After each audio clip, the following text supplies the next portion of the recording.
Pedro was in the river for two reasons at night. One because he was a night owl, and the other because he was a fisherman. The dark night had sunk into the pond, and Pedro was up to his waist in the water. Through the fishing line, when the net fell, the waves whistled as they sunk. A scarcity of light, a steely icy light fitted the shape of the fish. It was cold. Some dry branches appeared first, blackish and sharp. Pedro untangled himself from the branches. His patient rhythm was silence. The lips interlaced kept the pepescas.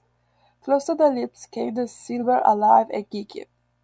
A pocuyo, a bird, chirped its "Caballero, caballero" behind the bushiness of the branches with dried thorns. Pedro called out the cipote. It was Natividad's song. Hey, bring me the bag, I tell you.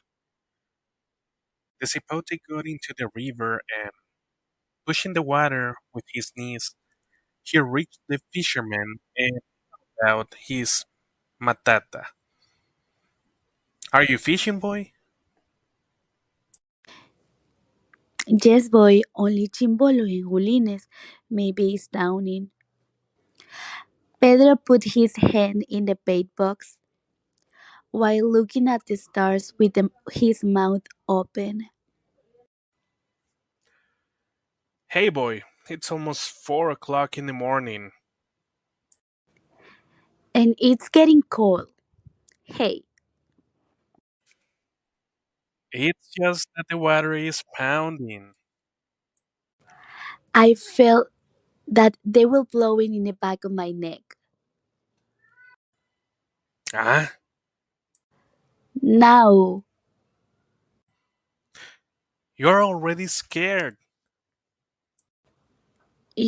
I'm afraid of the Siwa. Puritano, Natividad Cipote only had in mind the anecdotes of the compadres with whom he went out to play, of how the Ziguanaba played with the men. She appeared at night as a beautiful and unprotected lady.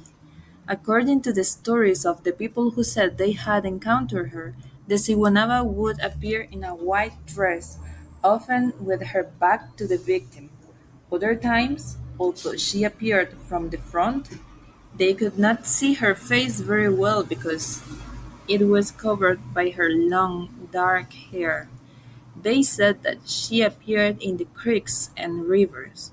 That's why Puritano was more afraid, sometimes bathing, sometimes washing clothes, and that she liked to play with men who are flirtatious and amorous, with the playboys, or with travelers who went into those places alone at night.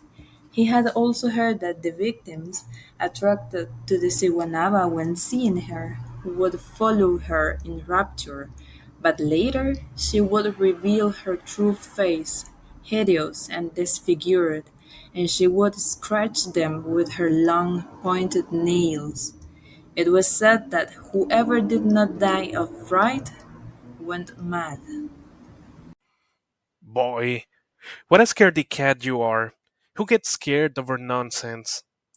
The Zipote was shaking, a little bit of cold, a little bit of fear. Boy, did you hear? I just got blown away. Did you hear me? Boy? He started to run. Pedro unraveled with the last fish, a little bit alarmed. Kid, don't be afraid. I'm not going to bring you back anymore. On that almost dark night, without many stars shining, but in the river, by the scales of the fish had sparkles, and by the silent loom of light of the fireflies, a strange noise, shrill as the laughter of an old woman, shook the fisherman with a nervous dread. After that, all was silent. The cipote had clung, trembling, to Pedro's arms. Oh well, What was that? Let's go right now.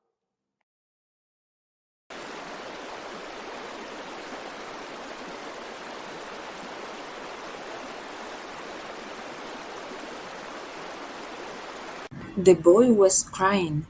Pedro put the net on his shoulder. He took the hat that he had left on the sand, and carrying the cipote, almost dragging him, they began to run uphill. When they reached the road to the plains, they could see that the sky was beginning to lighten. It was dawn. Oh well, it's down already. The fear was gone, sweet like a sugar cube in a glass of cool water, they sighed. And do you believe in the Sigua? I don't. Do you? I don't believe. If you want, let's see what it was. Go on. I'll wait for you here. The cipote sat on a rock and whistled a song at dawn.